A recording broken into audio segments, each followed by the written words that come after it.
ठाकरेंच्या शिवसेनेचे नेते आदित्य ठाकरे कार्याध्यक्ष होणार असल्याची चर्चा। 19 जूनला पक्षाच्या वर्धापन दिनी घोषणेची शक्यता। कार्याध्यक्ष झाल्यावर आदित्य ठाकरे स्वतःची नवीन टीम तयार करणार। काकी सुनेत्रा पवारांसाठी पुतण्या रोहित पवार मैदानात। रोहित पवार आजपासून बारामती पोटनिवडणुकीसाठी प्रचाराच्या मैदानात। आज रोहित पवारांच्या काठेवाडीमध्ये 4 घोंगडी बैठका।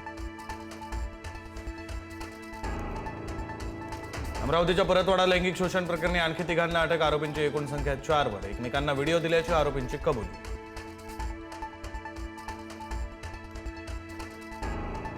नाशिकच्या कॉर्पोरेट जिहाद प्रकरणाला भीषण वळण। मानवी तस्करी, जबरदस्ती, धर्मांतर आणि फंडिंगचा मोठा अँगल समोर। पीडितेला थेट मलेशियाला पाठवण्याची होती तयारी। नाशिकच्या TCS कंपनीतील अत्याचार, धर्मांतर प्रकरणामध्ये धक्कादायक माहिती समोर। कंपनीतील कर्मचाऱ्यांनी पीडित तरुणीवर रिसॉर्टमध्ये अत्याचार केल्याचा संशय। जबरदस्तीने टेकडी आणि रिसॉर्टवर नेल्याची पीडितेने केली होती तक्रार। नाशिकच्या कॉर्पोरेट जिहाद प्रकरणातील फरार निदा खान अजूनही पोलिसांच्या हाती नाही। लॅपटॉप आणि मोबाईलमधील महत्त्वाचा डेटा नष्ट केल्याचा संशय। SIT आणि गुन्हे शाखेची पथकं सतत मागावर।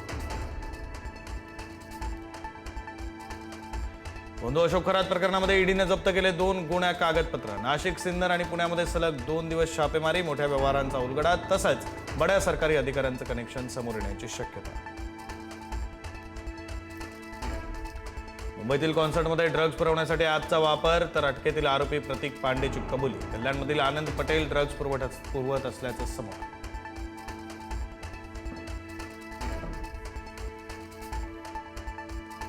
मीरा भाईंदर परिसरामध्ये झोंबी ड्रग्जचा शिरकाव झाल्याची शक्यता आहे। एका तरुणानं झोंबी ड्रग्ज घेतल्याचा संशय। संबंधित तरुणाच्या अनियंत्रित हालचाली। त्र्यंबकेश्वर मंदिरातील दर्शन काळाबाजार प्रकरणी विश्वस्त पुरुषोत्तम कडलकचे 2 पुतणे अटकेत। पुतण्यांच्या मध्यस्थीने पुरुषोत्तम कडलककडून काळाबाजार। मुंबईत मेट्रोचं काम सुरू असताना क्रेन पलटली। BKC मध्ये मेट्रो साईटवर बीम उचलून पिलरवर ठेवत असताना दुर्घटना। सुदैवाने कुठल्याही प्रकारची जीवितहानी नाही। सोन्या चांदीच्या दरात पुन्हा वाढ। सोनं 1,500 तर चांदी 11,000 वधारली। सोनं प्रतितोळा 1,56,000 राज्यासह विदर्भामध्ये तापमानात वाढ। अकोल्यामध्ये देशातील सर्वाधिक 44 अंश तापमानाची नोंद, तर यवतमाळ आणि वर्ध्यामध्ये 42.2 अंशांवर तापमान। इराणकडे अण्वस्त्र असणार नाहीत। इराणनं अण्वस्त्र विकसित करू नयेत। जागतिक अर्थव्यवस्थेशी एकरूप व्हावं, अमेरिकेचे उपराष्ट्राध्यक्ष JD व्हान्स यांचं विधान।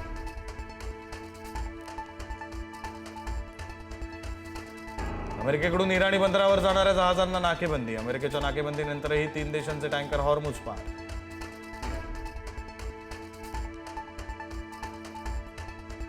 अमेरिका आणि इराणमधील पहिल्या अपयशी चर्चेनंतर आता चर्चेची दुसरी फेरी होणार। दोन्ही देशांची शिष्टमंडळं 2 ते 3 दिवसात इस्लामाबादला जाणार।